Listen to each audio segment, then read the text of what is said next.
Hello friends, बहुत बहुत स्वागत है आपका मेरे चैनल मिस्टिक में। आशा करता हूँ आप सब मजे में होंगे। दोस्तों, महाभारत के युद्ध में कर्ण ने जिस धनुष से युद्ध किया था उसका नाम विजय धनुष था। वो धनुष विश्व प्रख्यात था। इसका कारण ये है कि स्वयं कर्ण को वो धनुष परशुराम जी से मिला था। हालांकि गुरु द्रोण और भीष्म पितामह भी परशुराम जी के शिष्य थे, लेकिन आखिर क्या कारण था कि परशुराम जी ने ये धनुष कर्ण को ही दिया, द्रोण और भीष्म पितामह को नहीं दिया।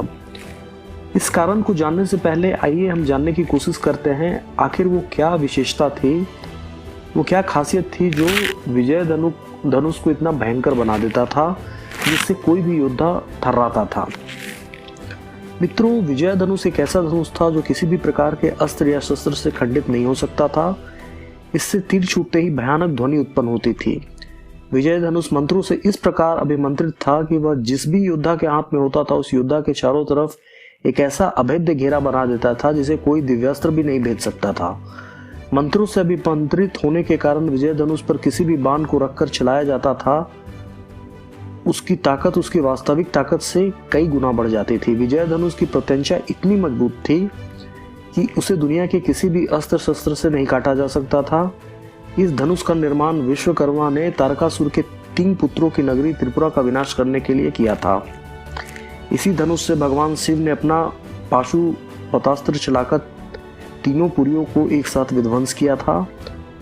उन तीनों असुरों की नगरी के विनाश के बाद भगवान शिव ने इस धनुष को देवराज इंद्र को दे दिया था। देवराज इंद्र ने इस धनुष से कई बार युद्धों में असुरों और राक्षसों का विनाश किया था।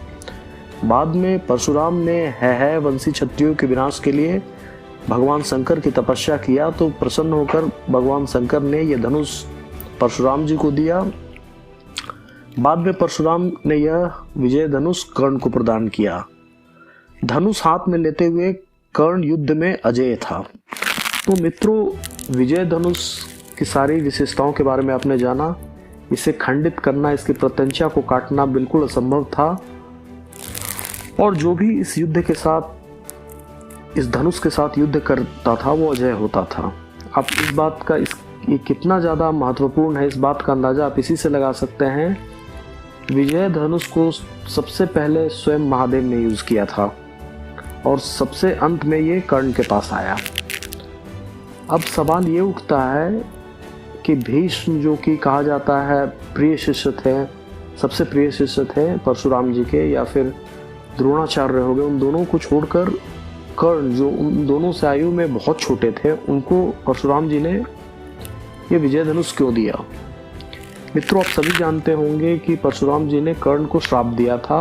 उनका मानना था कर्ण वो विद्या उनसे छल से ले रहा था, लेकिन कर्ण ने जब पूरी कहानी बताई कि किस तरह से उसके साथ पार्शलिटी हुआ है, गुरु द्रोण ने उसे शस्त्र विद्या सिखाने से इनकार कर दिया, सारी काबिलियत होते हुए भी उसे शस्त्र विद्या किसी से प्राप्त नहीं हो रही थी, तो अपने श्राप पे उनको थोड़ा अफसोस हुआ। परशुराम जी ने ऐसा समझा कि ये बहुत ही जेन्युइन कैंडिडेट है। अपने श्राप के प्रभाव को कम करने के लिए परशुराम जी ने वो विश्व प्रसिद्ध विजय धनुष कर्ण को दे दिया, जो कि उन्होंने इस योग्य द्रोण और भीष्म को भी नहीं समझा कि वो विजय धनुष को प्राप्त कर सके। तो ये थी मित्रों विजय धनुष के पीछे की कहानी कि कर्ण को परशुराम जी से विजय धनुष क्यों मिला। आशा करता हूँ ये आपको पसंद आया होगा। कल मैं फिर एक रोचक घटना के साथ आपके सामने प्रस्तुत होऊंगा। तब तक के लिए बहुत बहुत धन्यवाद।